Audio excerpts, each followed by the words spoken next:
Alrighty, welcome to the Freaks Postmortem, the stream that got nuked by the copyright gods. Not to fear, guys. We are still going to detail this horror classic, and for you of those that got to, missed out on this opportunity, you can watch it on any of the streaming platforms, rent or buy. It looks like maybe like $3 or something. It's a 100-year-old movie, so to speak. So feel free to support our gods at MGM or what have you. But regardless of that, it was actually so terrifying, Zach, I that it was know. banned by YouTube, to tell you the honest truth. They don't know that. They were scared to show it. Maybe that's exactly why we should all go watch it again. But we are here tonight with the Horror A Squad here at Block of Horror with Mediate and McLane. Hello, gentlemen. Welcome back, which you guys may have seen on our first episode of Wraith, which we did a couple weeks ago. Check that out. It's still posted on the YouTube. And we have a special guest tonight, Hollywood casting director Laura Aughton. Am I saying that right, Laura? I want to get your last name. Right. Okay, Aughton. Okay. Yep. She's joining us for this, freaky roundtable. A little more freakier now that we didn't get to watch the movie, but hey, we'll touch base about it anyways.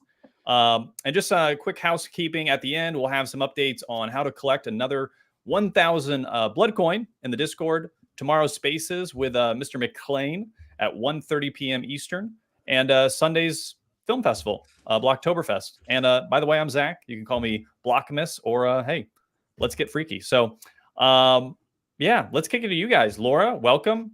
How are you? Oh, thank you. Yeah, I'm great. I'm so excited to be here to talk about this movie. It's one I think I first saw about 15, 20 years ago, and in addition to being, such an important historical piece in cinema, I think it's still really ripe for discussion in terms of representation, and how far we've come or how far we haven't come. So I'm really excited to sink my teeth in with everybody about this one. This is great. I mean, this is a fantastic movie, and it's just such a slice of time. And I think it's one of those movies that obviously you couldn't make it now. Some have tried. I mean, American Horror Story really did do, American Horror Story, the Freak Show thing, but it was like, as a movie, there's just something about it that just is unmatched. It stands out as this really unique gem of a film that I don't think nothing was being made like that at the time. And you don't see anything like that again until almost now.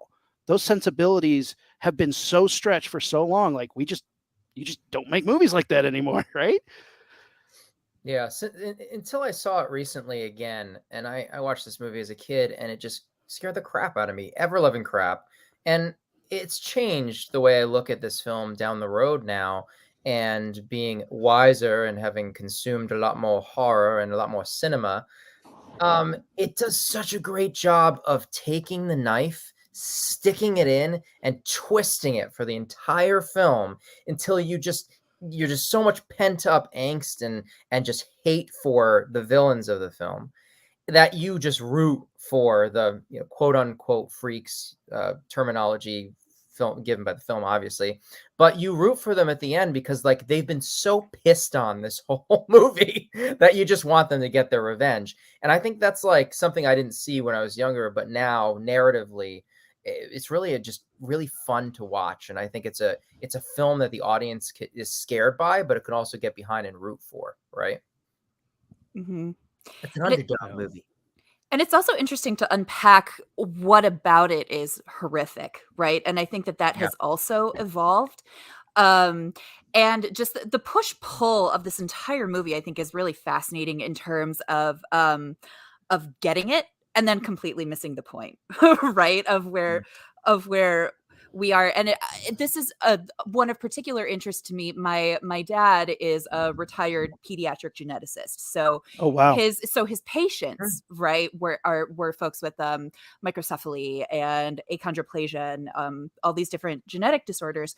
So it's interesting to see because that's still a problem, right? Of seeing folks with these genetic disorders first and foremost as human beings with, inner lives and just like, normal folks, but that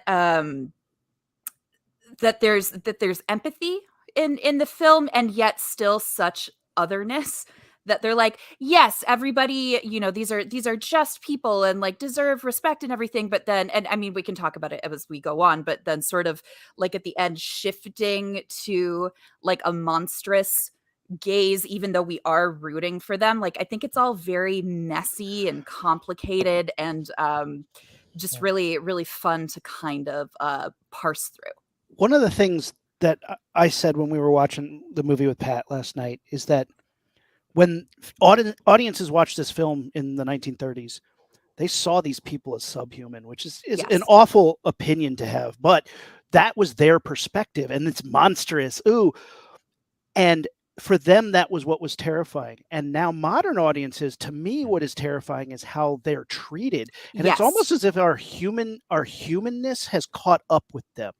We have caught up with the human nature of the film, and that is a very interesting way for a movie to evolve. Most time movies don't age well. They go, ooh, that opinion didn't age well.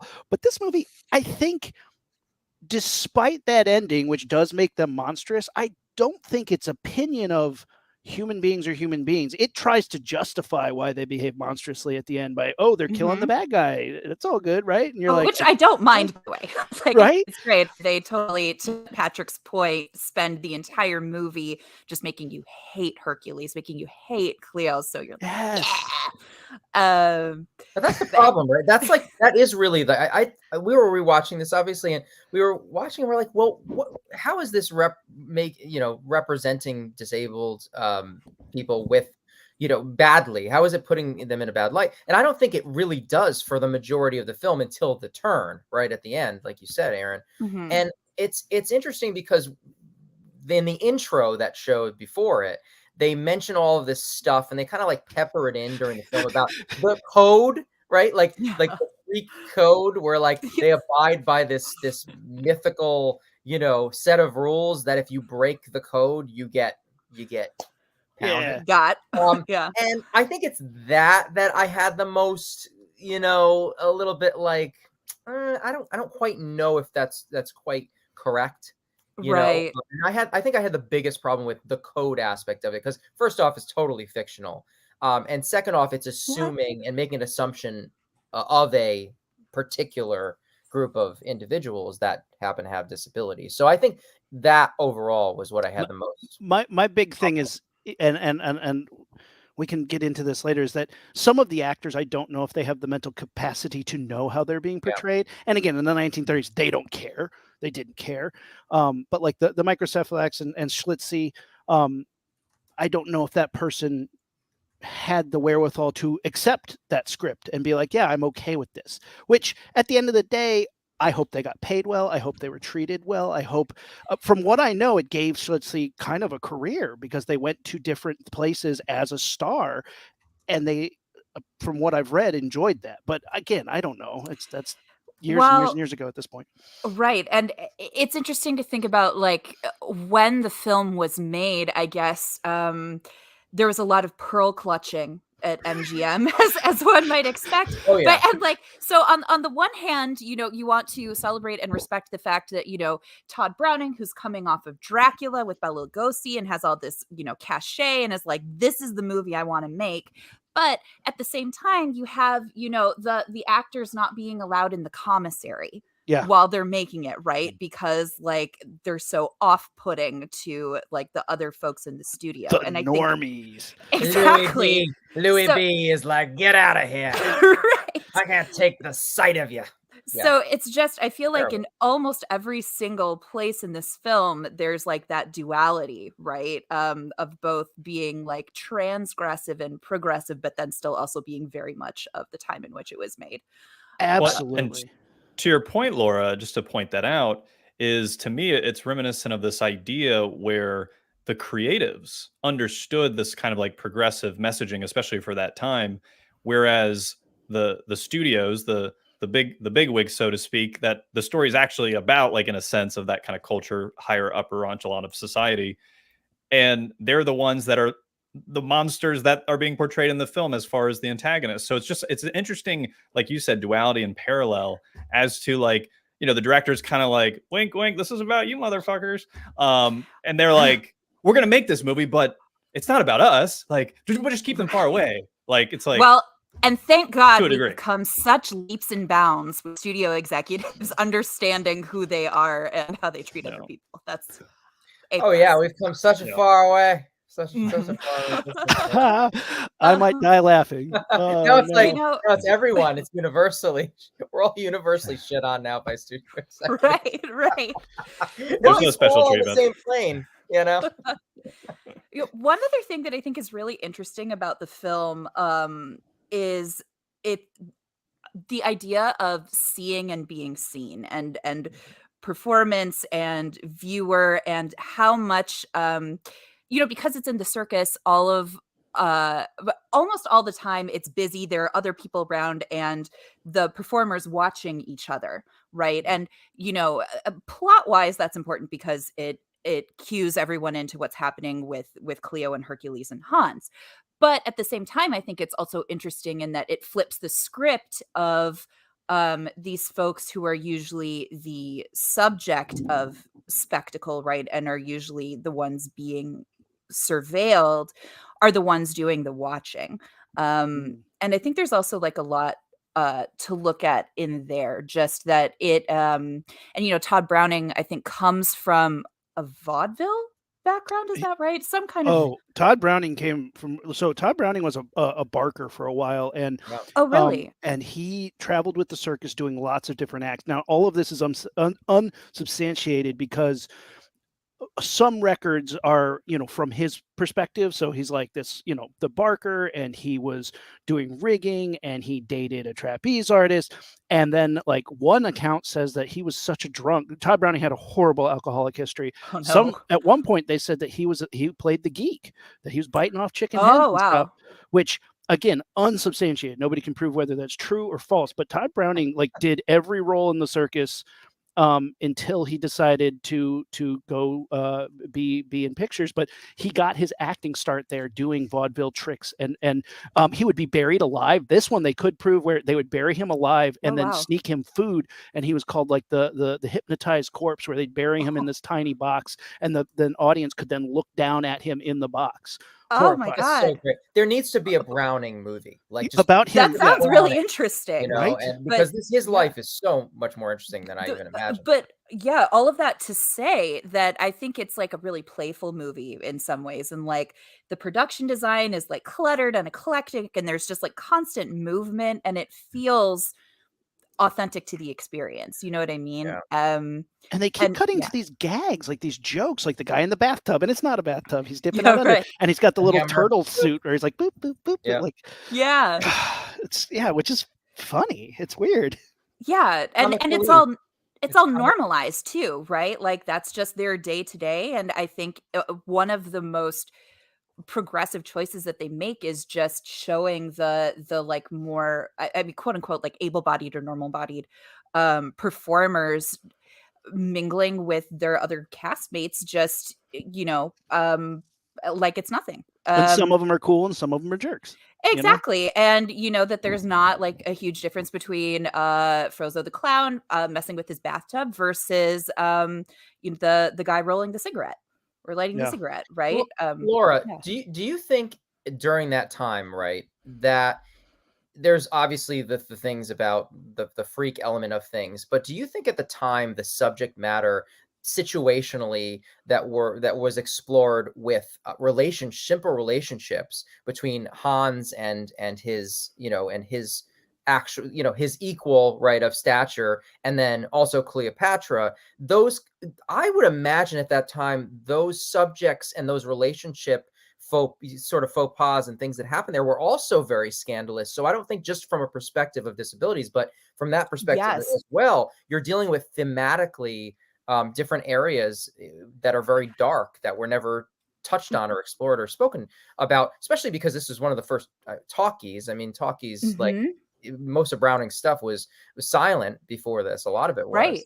Well, and you touch on, and I mean, it's not just the fact that it's persons with disabilities, but that like sexuality is like so at the forefront. You've got, Violet and Daisy, you see with their respective fiancés and how they're experiencing those things. And like Hans, who's like repeating, I'm a normal man with normal needs, you know, in this sort of like illicit, it's not quite a love triangle, you know, but this messy situation that, I think is probably, I'm not a film historian, you know, so I can't say for sure, but it would strike me likely, especially for a studio film, right? I mean, Lucy and Desi were sleeping in separate beds. Right. Yeah, so, it's racy for sure. But let's be real. I mean, you're just, it's Leave It to Beaver or Cleaver, you know, it's just, I just feel like during that time, and of course I wasn't part of that era, but I would think that these themes that are explored situationally in the relationships were pretty risque. But because this is pre-code, like a big thing is the Hays Code is about to drop, and the Hays Code put a lot of rules on what you could show and what you couldn't show, blah blah blah blah blah. Yeah. This is like sneaking in right before that happens, and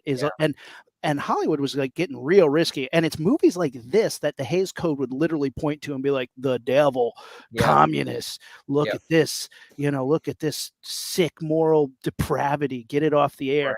And so like it's literally movies like this and horror films that were making this happen. But like I'm looking at the IMDb, and all these people, a lot of them go by a stage name, like Josephine Joseph, the half woman, half man, was a performer.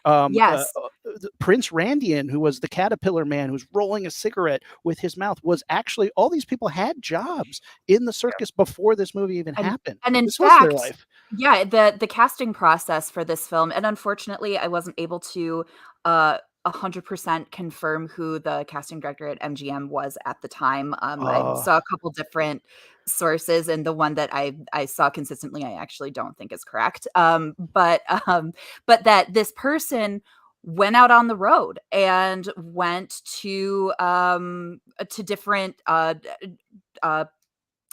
sideshow performances to find like authentic folks from the background. And I think you can tell as well, because you have a lot of folks in the film who are from a performance background but aren't necessarily actors, right? So like I heard that very, very few were actually trained actors at all. Exactly. And so I think that like you can tell because some of the performances are a little wooden, but I will take that any day, given that that these performers were able to, you know, be part of their own story being told. And that you know, like doing the legwork for that sort of representation is still a conversation that we have in casting today. It's still very hard to pull that, like to be like, again, to be able to pull this off now. I mean, I brought up the movie Tiptoes as a horrible example of how not to do it. Right. This is Gary Oldman playing a little person on his knees with shoes strapped to his knees, like, get out of here. And like, you know, there's a Kevin Bacon movie where he plays somebody who lacks a mental facility, but it's like, oh man, that is not the way to be seen, man. Oh no. Especially given that they could do it.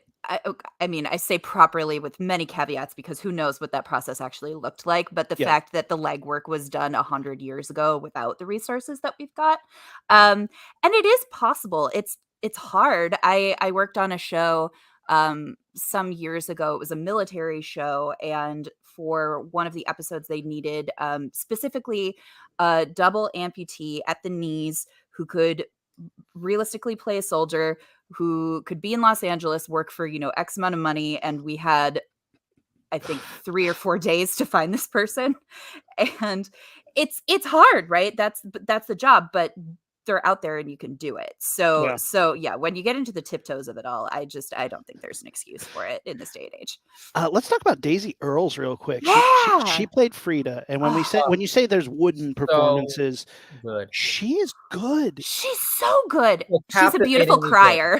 Her close-ups, like the Vaseline lens close-ups, where you just look at her face, it's so genuine and so heartbreaking. Like, I mean, I've never been affected by her scenes when I saw this earlier, you know, but just seeing this recently, I was like, oh my God. Yes.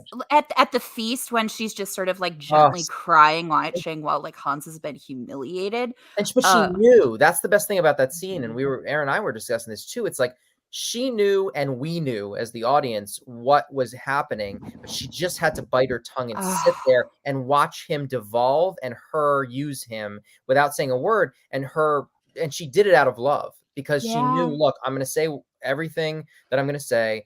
I've told you this. You can listen to me or you don't have to, but I'm just going to sit here now and I'm going to watch you be destroyed. And that's the worst thing you could do, is to tell a friend or a loved one or someone you know that you see the train coming, yet you just have to see them crash into it and regardless. And that's so powerful. Oh, I agree. For me, she's one of the best performances in the film, period. Oh, 100%. And I'd say that across the cast. No question. I don't think they deserve a happy ending, though. She does, but Hans does.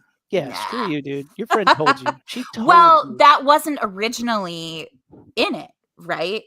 From what I understand, that so I'm sure that you're aware that originally the film was like 90 minutes long and that much of that has been lost. The castration things where Hercules gets castrated and there's a bunch of other crazy things that happen. Yeah, exactly. So that's gone. And then before they had the Barker, and our little epilogue with Hans and Frida, we had something else, and it's in my notes somewhere if I can find it quickly. If I can't, I'm just going to keep tracking. Let's see. It had it just says that it has a different one. Oh, that it was going to be Madame Tetralini, or the ringmaster, like the circus owner, was going to have like a museum in London or something at the end, but then they decided to change it and have it be Hans and Frida instead. Okay, so alternate ending. I guess so. I wonder where this went. I always wonder that. There's a friend of mine, Josh Grossberg, who's a producer, and he's like looking for the lost cut of Magnificent Ambersons, the Orson Welles film, and he went to like Africa for it, traveled all around.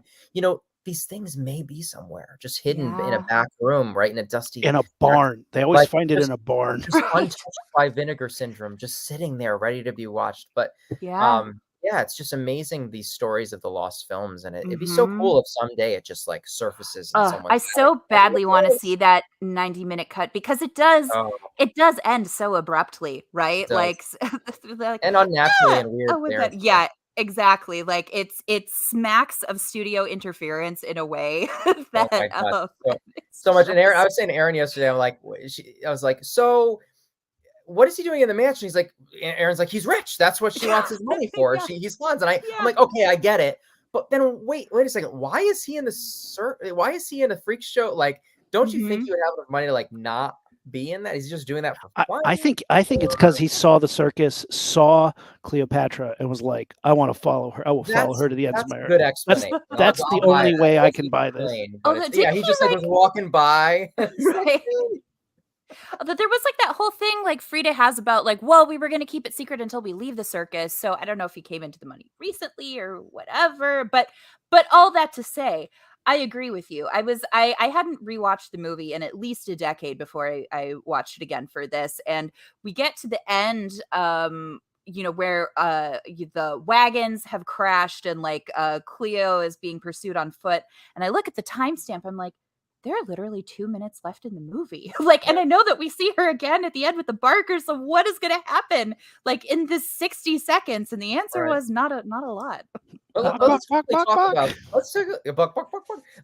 talk about that though. As you watch this film, and just from the start, where that title card is ripped off and you're just thrown right into the action and what this is going to be, it explains what it is right in the first 10 seconds of the film. How captivated it just drags you in. The movie's like an hour long. And how incredible is it to tell? I mean, we have short films and things like that, but for a studio picture back then, how incredible is it to tell a story so well? You have to be so careful and strategic about what you say, what scenes are there, and just rewatching it, every scene had its place.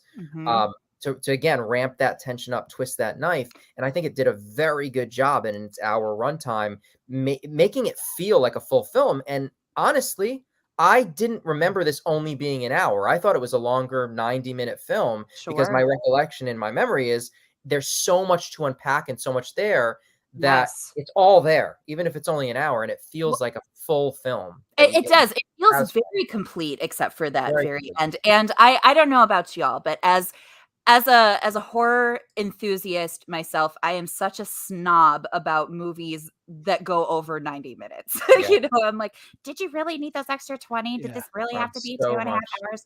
So I feel like this is a great example to point to of like, really, you can't consolidate your story, and like, do you really need those 30 minutes of just dead air? Every scene, even if you never meet a person twice, shows so much of their character. There's a scene where a woman with no arms is sewing with her feet, talking to, I'm assuming, her husband, and that scene has so much character in it, and you don't know their names really, you don't know anything about them really, but like there's so much character packed into that one piece of dialogue, and it shows a slice of life, shows what they care about, shows what's important to them, and shows what their feelings are, all in just a couple lines of dialogue in a tiny little space. And it's like, you can pack so much in if you're smart. Yeah, they're little vignettes, right? That like most of the scenes in the film are very short and sweet. And like, to your point, very slice of life, but I think that makes it feel real.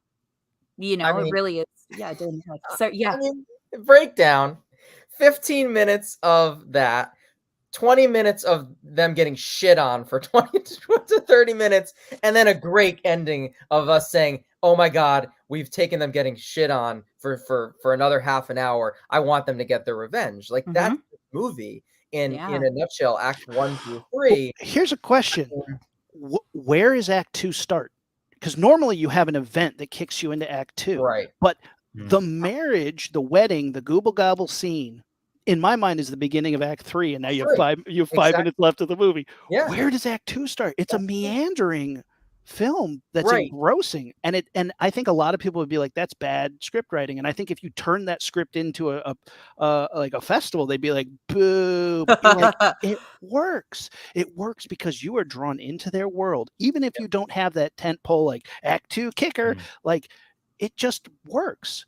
But you have your cold open, and then 1 through 3, fast forward, it literally act 1, 3, but like it works in a way that like Uncut Gems works, right? I don't know if you've seen Uncut Gems, but what like, is it? How do you say it? Uncut Gems. Uncut Gems. Uncut Gems. Uncut Gems. Uncut Gems.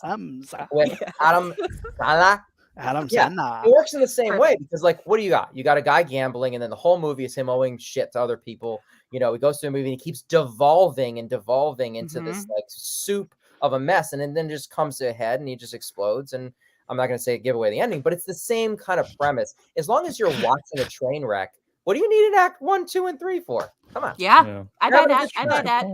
Good Time is another one that I would think of like that. Like, just Good Time, strap in and there you go. Let's stick with the Safdie brothers. I mean, like, I think, there you go. There's a lot to unpack of how that story is laid out, but again, I think it's brilliant. It's so good. It's great. So I mean, I had a really fun time revisiting it, and it's been great having a conversation with all of you too, because it really has brought to light some things that I didn't even think of and that I dissect, and it's really, this movie is a lot more. It's a lot deeper than just a horror film, is what I've realized at the end of the day. It's got a lot more substance, and I think it deserves to be appreciated as a really good cinematic gem that was given that's sort of kind of poo-pooed as a horror film or put into the horror film category, and it is scary, but it's so much more than that. It brings a lot more to the table as a film, and I think it should be appreciated by cinephiles everywhere. Yeah, and it's had such a history already. You know, it comes out to incredible controversy in the 30s. It's embraced again, like, by the counterculture in the 60s, where like the idea of being a freak is celebrated. I feel like it's sort of had its moments and ebbs and flows as we've gone, and it'll be really interesting to see where the discussion continues to go. And the fact that we're still talking about it 100 years after it was made has to say something about it, right? We should have had like a generation after us on this. I want to see what like my nephew. You know what your nephew and that Sure. other They don't watch movies. They don't watch movies, especially black and white. What is this? If it's not on TikTok. No, that's not fair at I all. want to know though And- what the generation after us feels about. But that's this. so true. Yes. Yeah, I agree. Especially, I feel like identity politics is very important to Gen Z, of what they would make of it. Mm-hmm. They'd cancel agree. it. And They just cancel it immediately. This is the if there's a- before they see it, yeah. If ever there was a cancel culture movie, Freaks should be it, but it hasn't been yet. I love. I'm gonna keep my copy, and I'm gonna lock him up because if they ever cancel it, I don't want. That's why I'm plus physical media, folks. Physical media never dies. Well, take yep. it off the platform. Got that back there too. So, one thing to what you guys just said, one thing that stands out to me in regards to what you just said is, the idea of how representation matters in cinema and what we see on TV. And this to me, obviously this is the 1930s. I mean, we still probably don't even see enough representation of, however you want to frame it, whether, disformed, disabled from a standard American operating procedure, whatever you want to call it.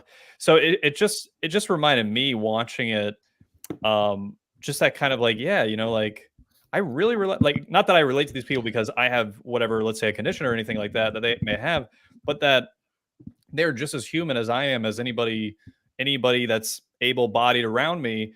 And just having that kind of consistent representation reminds me as a writer, as a creative, to say, hey, there's no issue creating these types of characters and adding them in a story and being a part of that process. And it just reinforced that kind of like, this is why we don't talk about it as like a liberal talking point. We talk about it because it actually does matter. It actually literally matters. Here's a great example of that. I worked with a stunt woman who had no legs, and she has no legs and she's missing part of her hand, and she was playing a zombie with missing legs, crawling on the ground in makeup. And she's like, one day I'd like to be in a movie where I'm not buried under makeup and where I'm just a character. And to her say that was like, oh, damn. That's a conversation. Right? Like, she just wants to be a movie where they aren't like, look at what's missing, guy. It's like, just put me in a movie. I can act. I just want to be a character in a movie. And what I look like doesn't matter to what I feel. And I was like, oh, wow, that was heavy. There's still a stigma. There's still a stigma in society where you look at someone for lesser, even if it's not spoken or if it's not a film made including a bunch of, whoever it is. It's still a stigma in society. You look at someone and it's like, okay, you're not the same. You're different than I am, right? But any marginalized group, it's a process, right, to make representation happen and then normalized. So I feel like in the past 10, 15 years, we've done a lot better with racial diversity. In more mainstream media, you watch a sitcom or something from the 90s and everything looks very white, right? Versus token. like it was the token they call it, the token, right? Versus now, that there's still problems, and come to my TED talk about how if you want actual representation, it needs to be with the creatives, not just with the actors. But but that has become better, and that I think that persons with disabilities are sort of like the next piece that I hope that as my career continues, that we get to see that more and more, where someone's body does not have to be the plot, right? That these folks just exist in the world, so that in the way in Freaks that we have slice of life with that woman sewing and whatever, that people can just exist and that it doesn't have to be like highlighted or explained. And I think that's sort of like the next step. It's funny because as these people, in the 30s were showed off as an oddity. Oh, here's this wild oddity. Oh my gosh.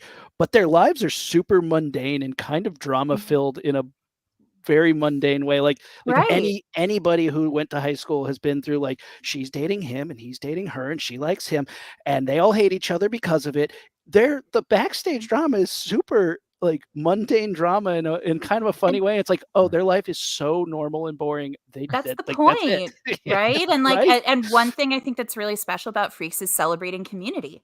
And like I don't know if we've seen that in terms of other representation, at least big studio stuff, for persons with disabilities. So I hope it's not another 100 years, right, before we can get back to that spot. When we make the Browning film, that's when we can bring it Yes. back. I really think it's a great idea. I would love to. If anybody's gonna make a Browning film, I want it to be us. Let's do it.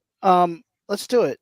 One thing I do want to bring up. Can we bring up a really key scene that I think is worth discussing? And it's the loving cup. The giving cup. Yes. The one of us, one of us. Yes. Yeah.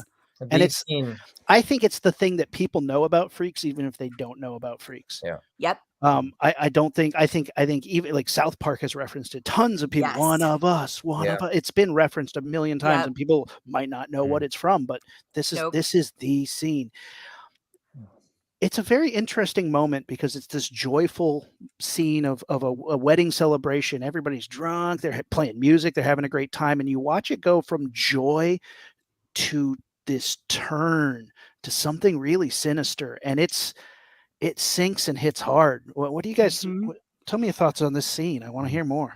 At least for me, I think it speaks to Cleopatra as a human, because the celebration of one of us is supposed to be, welcome into this community. We're all the same. Like, we're embracing you. You're part of our family. And she's like, and that's enough to give her pause to give up the whole charade. Like, one of you, like it's her flat out rejecting that community because she thinks she's better than, right? And I've seen arguments about it being about class struggle and all these things that, like, she has this certain societal cachet that she does not want to give up. And the fact that, like, not only is that happening, but they're celebrating it is like a mark too far for her. And I think that's pretty terrible.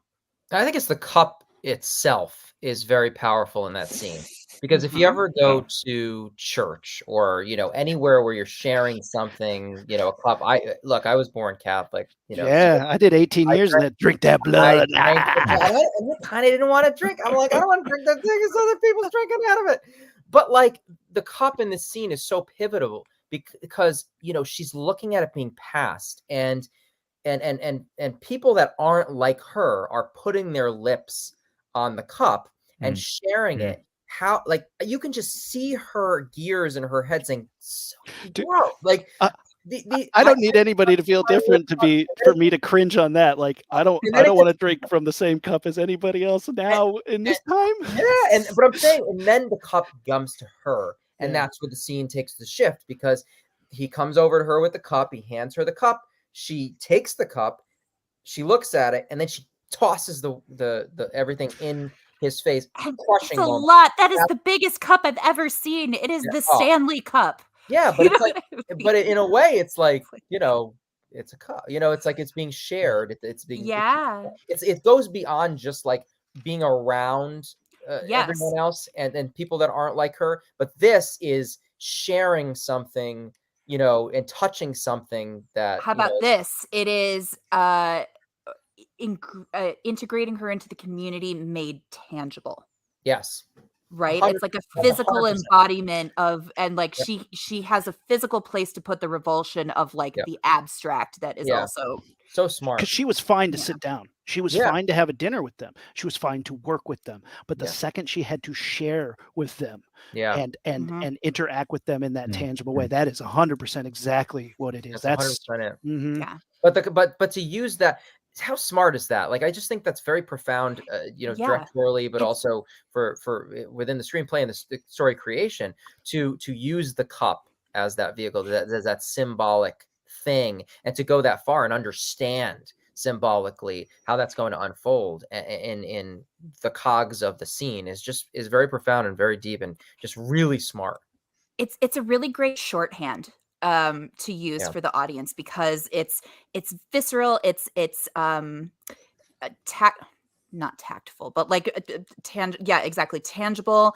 And like at that time, you mentioned that you were raised Catholic. I think that, in the 30s, more folks going to church and whatever, that's also a much more common experience and something that they can immediately hook into and understand. So I think there's a number of reasons. Yeah, that I agree. That's an incredibly smart choice. It's also the unknown, right? It's like it's also this weird, especially then where there was a deeper unknown, right? To almost like this is a crazy analogy. I know you're going to tell me this, but like the Go AIDS, for it. the AIDS epidemic, where people were like, oh, if you've ever seen Philadelphia, there's some wonderful scenes in that film where they don't want to touch Tom Hanks's character, doesn't want them to be touched, or I feel like, oh, if I'm going to touch your face. And it was some scenes with Denzel where he's even wondering, Denzel in Philadelphia, if he can get it from being touched or just simply being around the person or contract it, right? So there is that element to it too, is like, can I contract what you have? Will I really become one of them? Like one of us, man. You know, there's this weird, like, especially then, like I said, there's this weird psychological thing going back on then. Saying, oh, like if I share something with them, will I become one of us? Will I truly become one of them physically, not just metaphorically? And that's, I wonder, because back then, because people thought warts were transferable by touch. Yeah. People thought, a lot of disabilities were, and they said that in the intro, and that some of the disabilities were God's curse and transferable. Like they thought by like touching those people, if you didn't outcast them, it would spread. Right. Like it's a dark mark on your soul. Your parents' sin. So it's a really intense intro. Yeah. Well, and I love how it's like Frankenstein and Kaiser Wilhelm, and I'm like, what? Classic lineup: peanut butter and jelly. Oh my god! Great, and that prologue was added in 47, I believe. That wasn't with the original release, and I saw it with the prologue originally on it on AMC with the introduction that was done with it, where he's like, oh, the build up, people ran out of the theater when they first saw this and all this. But like the prologue to me is how I remember it. I think it needs to be there, and that's why it was included tonight. So at least that was one of the parts you saw. It is eye-opening to how backwards it was. Their thinking was. It's really eye-opening to how backwards it was. It's like, but it's that duality again that we've been talking about the entire time, right? There's like that empathy there, which is very lacking at that time, at least in like the public image and the cultural zeitgeist. But yet in the same breath, it's like, oh yes, but also we think about them, as a blade and blah blah blah blah blah. So you've got both in the way that you have both throughout the whole film, and I think the cognitive dissonance of that I could think about forever. I think that's really interesting. I love this movie even more having this discussion with you guys. Pat, I want to bring up one more thing about something you found, and this was that in the society at this time in the 1930s, this is pre-World War II, obviously, and a big movement that was happening was eugenics, which is this whole idea that there's like a science behind like who's better, and it's literally just bunk science that's leading up to white supremacy. Like it was trying to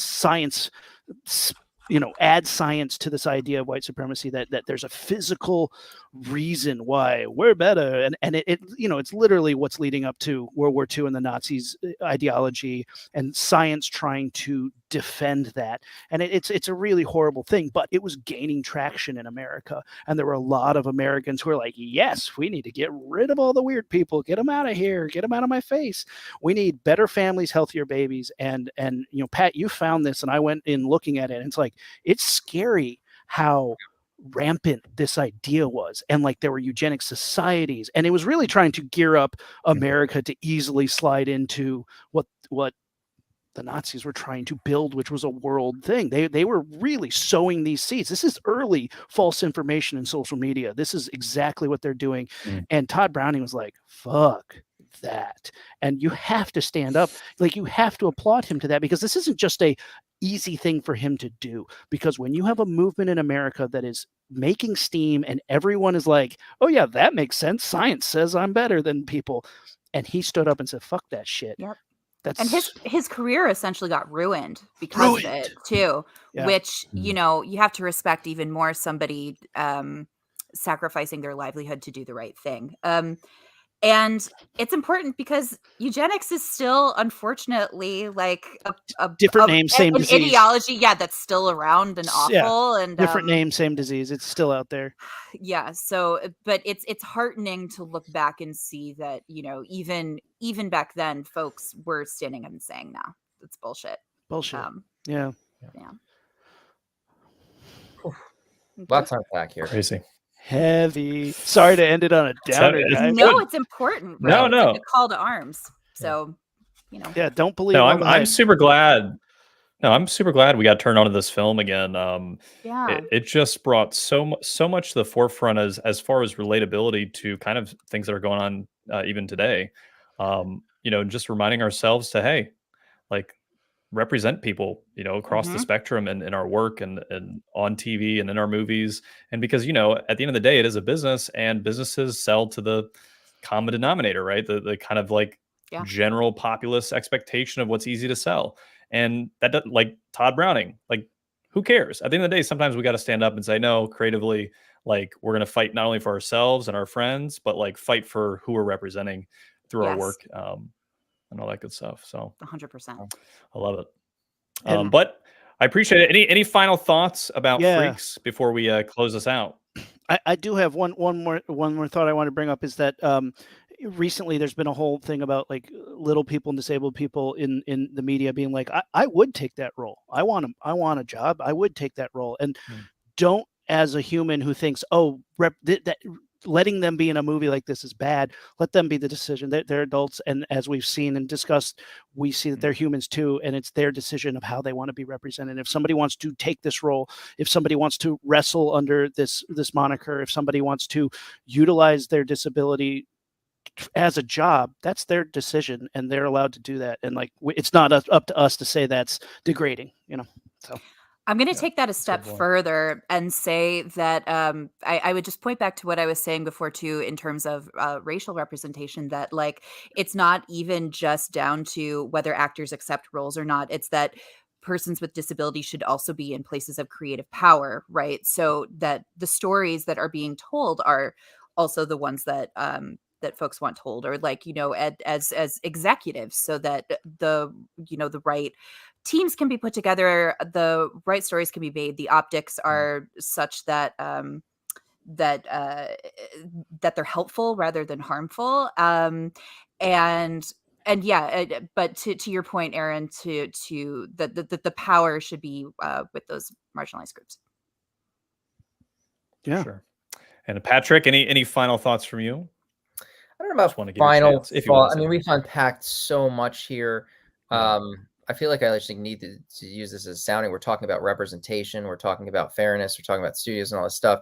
I mean, as of right now, and I check every night at the end of the day recently, especially with the actors, and we've just ended the writer's strike, and it's just big things going on. I think that, there's a lot of this stuff going on now where I think as a whole, not just marginalized groups, in Hollywood and creatives and what we're doing and putting out there is just, is kind of, we're all being treated a little bit inferior in what we do. And, I feel like in this weird way, people that have talent like us, right, and we're putting things out there, we have these brains that just work differently than everyone else, are not quite respected yet in Hollywood. And I know it's a little bit of a leap, but I just want to use a little bit of sounding ground to just, pay your actors, pay your writers, pay your creatives, treat everyone, in the business right. And we're going to tell stories, and we're going to be the people that tell the stories that represent these marginalized groups. We're going to be out there. We're going to be continuing to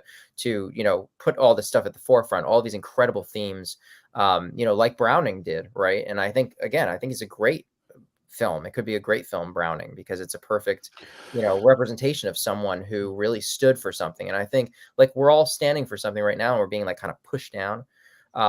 So I think it's just really big. I want to just make that statement. I know it's off topic tangent. And don't let the computers take your jobs. Don't let the computers take your jobs either. And I would say it's not off topic because, like worker solidarity and community and all that stuff is at the forefront of Freaks. So it's super important. It's the creative code, Pat. You didn't know? That's right. It's the code. It's the code. Like we're kind of freaks in a way. Like, I mean, our brains work a little bit different, and I don't think studios quite understand us yet. Still, like I think we're just the ones that like, who are these? What's this witchcraft? What are they able to come up with these themes and all of this brilliant subtext?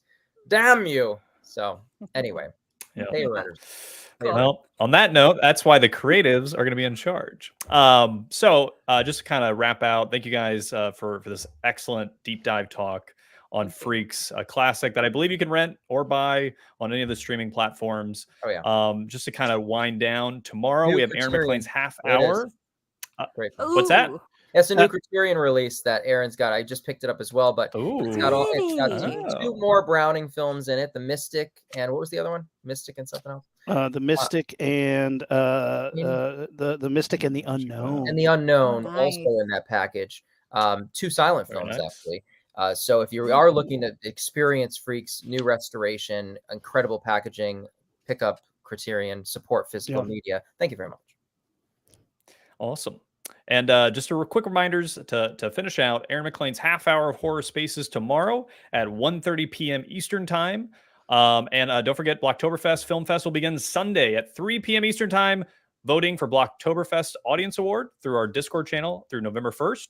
So be sure to join the Discord and follow us on Twitter, all that good stuff. And tonight, if you watched, join the Discord and go into open a ticket, type in Cleopatra, and you'll get 1,000 blood coin to add to your allotment as we continue to build a block of horror in the community the right way. And with that, thank you guys very much. This was an excellent conversation. I learned a lot. And I hope you guys did too, watching out there in the land of YouTube. So thank you guys. Thanks, everybody. Thank you so much. Appreciate it. Bye. See you this weekend. Is there anything in there? I saw it. Something grabbed me.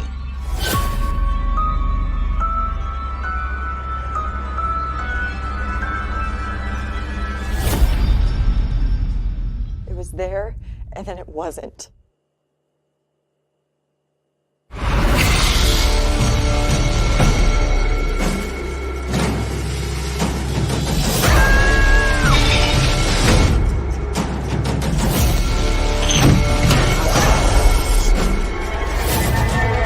Are you feeling all right? Your reign is just beginning. Just give me one word. Give me one word. Evil. Yeah, I was gonna say malevolent.